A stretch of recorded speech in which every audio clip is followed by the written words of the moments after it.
இன்னமும் நீங்கள் செய்கூலி சேதாரம் ஜிஎஸ்டி இதெல்லாம் கொடுத்துட்டு நீ தங்கம் வாங்கிட்டு இருக்கீங்களா அப்படின்னா இந்த வீடியோ உங்களுக்கு தான். இந்த வீடியோ ஃபுல்லாக பார்க்கும்போது நீங்கள் வந்து ஜிஎஸ்டி செய்கூலி சேதாரம் போன்ற அதர் சார்ஜஸ் இல்லாமல் எப்படி தங்கம் வாங்குறது அப்படிங்கிறத முழுசாக தெரிஞ்சுக்க முடியும். வீடியோக்குள்ளே போகிறதுக்கு முன்னாடி நம்ம சேனலை சப்ஸ்கிரைப் பண்ணாதவங்க சப்ஸ்கிரைப் பண்ணிக்கோங்க. இந்த வீடியோவுக்கு லைக் பண்ணுங்கள். வாங்க நம்ம வீடியோக்குள்ளே போகலாம்.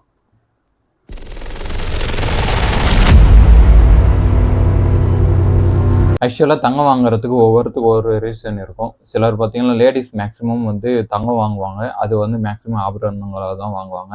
இதை பார்த்தீங்கன்னா வந்து அவங்க வியர் பண்ணுறதுக்காக வாங்குறது, ஒரு கல்யாணம் அது போல் ஒரு நிகழ்ச்சிக்கு போகும்போது நல்லா வந்து வியர் பண்ணிட்டு போகிறதுக்காக வாங்குவாங்க. ஒரு எமர்ஜென்சி சுச்சுவேஷன் வரும்போது அந்த நகையை வந்து அடமானம் வச்சுக்கலாம் அப்படிங்கிற ஐடியாவும் இருக்கும். அந்த மாதிரி இருக்கவங்க வந்து இந்த ஜுவல்ஸை வந்து வாங்குறத வந்து மேக்ஸிமம் நம்ம தமிழ்நாட்டிலையும் சரி, நம்ம நாட்டிலையும் சரி மேக்ஸிமம் எல்லாமே வந்து தங்கத்தை வந்து இதுக்காக தான் வாங்குவாங்க.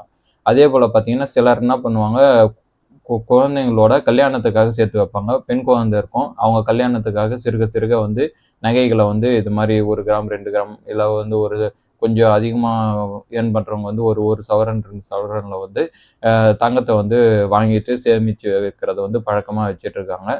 இந்தியாவில் எடுத்துக்கிட்டிங்கன்னா தங்கம் யார்கிட்ட இருக்குன்னா பெரிய பெரிய வங்கிகளை விட மேக்சிமம் தங்கம் வந்து இந்திய பெண்களிடம் தான் வந்து தங்கம் வந்து நிறைய குவிஞ்சிருக்கிறதா வந்து தரவுகள்லாம் வந்து சொல்லுது. அப்படி இருக்கும்போது பார்த்தீங்கன்னா மேக்சிமம் வந்து இந்த தங்கம் வந்து இந்திய பெண்கள் வந்து விருப்பமாக வாங்குறத வந்து தரவுகளும் காட்டுது, நமக்கும் தெரியும்.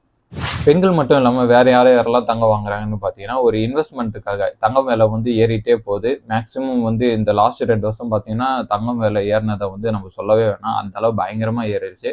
அதனால முதலீடாக வந்து பார்த்துட்டு தங்கத்தில் வந்து முதலீடு பண்ணுறவங்களும் இருக்காங்க.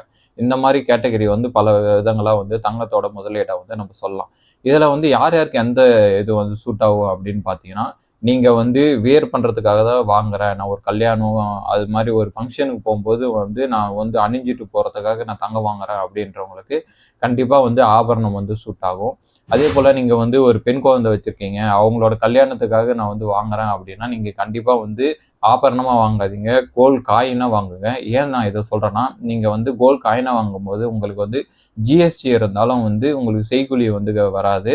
அதே போல் மேக்கிங் சார்ஜுன்னு சில நிறுவனங்கள் வந்து ஒரு 2% போடுவாங்க. அதுவும் நீங்கள் கிரெடிட் கார்டு அந்த மாதிரி பே பண்ணும்போது உங்களுக்கு அதில் வேவர் கிடைக்கிறதுக்கு வாய்ப்பு இருக்குது. அதே போல் ஒரு விழா காலங்களில் நீங்கள் வாங்கும்போது சில நிறுவனங்கள் வந்து என்ன பண்ணுறாங்கன்னா, இந்த கோல்டு காயினுக்கு வந்து செய்கூலி, ஸ்டாம்பிங் டியூட்டி அந்த மாதிரி எதுவுமே இல்லாமல் வெறும் பே பண்ணிவிட்டு ஜிஎஸ்டி மட்டும் நீங்கள் பே பண்ணிவிட்டு வாங்குற மாதிரியும் சில டைமில் வந்து ஆஃபர் போடுவாங்க. அந்த மாதிரி டைமில் நீங்கள் வந்து கோல்டு காயின் வாங்கலாம். ஏன் இதை சொல்கிறேன்னா, இப்போ வந்து பாப்பா வந்து சின்ன பசங்களாக இருப்பாங்க. அவங்களுக்கு நீங்கள் இப்பயே வந்து நீங்கள் ஒரு ஆபரணமாக வாங்கிட்டீங்கன்னு வச்சுக்கோங்களேன், அவங்க கொஞ்சம் பெருசாக வளர்ந்து வந்த பிறகு அவங்களோட டேஸ்ட் எப்படி இருக்கும்னு நமக்கு தெரியாது. அப்போ வந்து இந்த ஜுவல்ஸ் வேணாம் அப்படின்னு சொல்லிட்டாங்கன்னா, நீங்கள் அப்போ வந்து அந்த ஜுவல்ஸை மாற்ற வேண்டியதாக இருக்கும். அப்போ நீங்கள் இப்பயே ஒரு செய்கூலி வந்து ஒரு 18%, 15% அது மாதிரி கொடுத்து நீங்கள் வாங்கியிருப்பீங்க. அதுக்கப்புறம் நீங்கள் அதை மாற்றும் போதும் வந்து நீங்கள் அதுக்கான செய்கூலி சேதாரம் இது எல்லாத்தையும் கொடுக்கணும். ப்ளஸ் ஜிஎஸ்டியும் நீங்கள் பே பண்ணுற மாதிரி இருக்கும். அதனால வந்து அது உங்களுக்கு தான் தேவையில்லாத லாஸாக இருக்கும். அதனால வந்து நீங்கள் குழந்தைங்களோட கல்யாணத்துக்காக சேர்க்குறீங்கன்னா கோல்டு காயினாக சேர்க்கலாம்.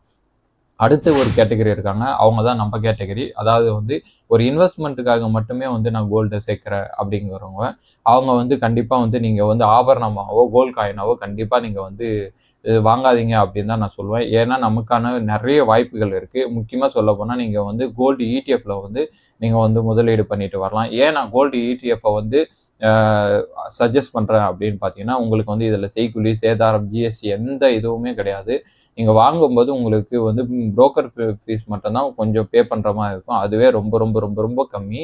அதனால் வந்து உங்களுக்கு வந்து நீங்கள் எவ்வளோ அமௌண்ட்டுக்கு வாங்குறீங்களோ அவ்வளோ அமௌண்ட்டுக்கு நீங்கள் சேவ் பண்ணணும். நம்ம ஒரு சேமிப்புக்காக ஒரு பொருளை வாங்குறோம்னு வச்சுக்கோங்களேன். இப்போ நம்ம ஒரு லேண்டே வாங்குகிறோம், ஒரு 10,00,000 கொடுத்து வாங்குகிறோம்.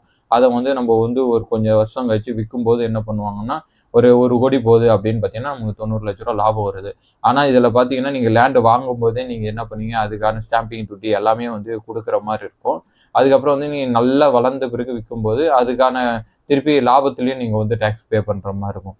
அதே தான் கோல்டுலேயும். ஆனால் வந்து நீங்கள் என்ன பண்ணணும்னா, நீங்கள் லேண்டோட கம்பேர் பண்ணும்போது கோல்டுக்கு பார்த்தீங்கன்னா உங்களுக்கு வந்து கிட்டத்தட்ட வந்து ஒரு 20% வந்து நீங்க வந்து ஃபுல்லா அந்த செய்கூலி சேதாரம் ஜிஎஸ்டிக்கே நீங்க பே பண்ற மாரி இருக்கும். அதாவது நீங்க ரூ. 1,00,000 நீங்க வந்து ஒரு நகைய வாங்குறீங்கன்னா, அதுல கிட்டத்தட்ட ஒரு 20% மட்டும் செய்கூலி சேதாரம் ஜிஎஸ்டில மட்டும் நான் கம்மியா சொல்றேன். அது சில டைம் நீங்க வந்து எடுக்கிற நகைய பொறுத்து 25% வரையும் போறதுக்கும் வாய்ப்பு இருக்கு. அப்படி நீங்க வாங்குற காசுல வந்து வாங்கும்போதே நீங்க நஷ்டத்துல தான் நீங்க வாங்குறீங்க. நீங்க ரூ. 100 நகை வாங்குறீங்கன்னா, அதுல வந்து ரூ. 25 இதிலயே போயிருதுன்னா, நீங்க வாங்கும்போதே ரூ. 25 நஷ்டத்துல தான் வாங்குறீங்க. அந்த 25% வளர்றதுக்கே ஒரு 2, 3 வருஷம் ஆகும். அப்ப பார்க்கும்போது நம்ம வாங்கும்போதே எதுக்கு நஷ்டத்துல வாங்கணும்? நீங்க சேமிப்புக்காக தான் வாங்குறீங்க. ஆபரணமா வாங்குறாங்க, வியர் பண்றதுக்காக வாங்குறாங்கன்னா, அது ஒரு வேற கேட்டகரி. ஆனா நம்ம வந்து முதலீட்டுக்காக தான் வாங்குறோம் அப்படிங்கும்போது, நம்ம எதுக்கு நஷ்டத்துல வாங்கணும்? அப்ப வந்து நீங்க அதுக்காக பதிலா கோல்டு ETF நீங்க சூஸ் பண்ணீங்கன்னா, உங்களுக்கு வந்து அதுல வந்து ரொம்பவே கம்மி. நம்ம ரூ. 100க்கு ஒரு கோல்டு வாங்குறோம்னா, அதுல வந்து ரூ. 99 மேல வந்து நமக்கு நகை வந்து மொத்தமா நமக்கு கிடைச்சிரும். நமக்கு எப்ப வந்து நல்ல ரேட் கிடைக்குதோ, அப்ப நம்ம விக்கும்போது நமக்கு வந்து அப்ப நம்ம டேக்ஸ் பே பண்ணா போதும். அதனால வந்து என்ன பொறுத்தவரையும் முதலீடுக்காக நீங்க வந்து கோல்டு வாங்குறீங்கன்னா, கண்டிப்பா நீங்க வந்து கோல்டு ETF வந்து பிரிஃபர் பண்ணுங்க. ஆ ஒருவேளை எங்களுக்கு டிமேட் கணக்கு இல்ல, கோல்டு ETFனா என்ன அப்படின்னு தெரியல அப்படின்னா, கீழ வந்து கோல்டு அப்படின்னு வந்து நீங்க கமெண்ட் பண்ணுங்க. கண்டிப்பா கோல்டு ETF பத்தி நான் முழுசா ஒரு வீடியோ போடுறேன். அதேபோல நீங்க கோல்டு ETF பத்தி பெருசா தெரியலனாலும், மியூச்சுவல் ஃபண்ட் பத்தி ஓரளவு தெரியும் அப்படின்னா, நீங்க நீங்க கோல்ட வந்து மியூச்சுவல் ஃபண்டாவும் வந்து வாங்க முடியும். இதுவும் வந்து ஈக்குவலா வந்து கோல்டு ETF மாரியே தான் வந்து ஒர்க் ஆகும். ஆக்சுவலா வந்து சிம்பிளா சொல்லணும்னா, நீங்க காசு குடுக்குறீங்க. உங்க காசுக்கு ஈக்குவலான கோல்ட வந்து ஒரு நிறுவனம் வந்து வாங்கி ஸ்டோர் பண்ணி வச்சிருக்காங்க. நீங்க எப்ப விக்கிறீங்களோ, அப்ப உங்களுக்கு பதிலா அந்த கோல்ட வந்து வித்துருவாங்க. உங்களுக்கு அதுக்கான காச குடுத்துருவாங்க. அத ஸ்டோர் பண்ணதுக்கான ஒரு ஃபீ மட்டும் நம்மகிட்ட இருந்து கலெக்ட் பண்ணுவாங்க. இதுதான் வந்து கோல்டு ETF சிம்பிளான எக்ஸாம்பிள்ஸ். அ நீங்க எந்த காரணத்துக்காக அதிகமா கோல்டு வாங்குறீங்கங்கிறத கமெண்ட் பண்ணுங்க. பங்குச்சந்தை, பாண்டு, தங்கம் உள்ளிட்ட முதலீடுகள் தொடர்பான தொடர்ச்சியான பல்வேறு செய்திகளை வந்து அறிந்து கொள்ள நமது சேனலை வந்து நீங்க சப்ஸ்கிரைப் செஞ்சுக்கோங்க. நான் உங்களை அடுத்த வீடியோவில் சந்திக்கிறேன். நன்றி, வணக்கம்.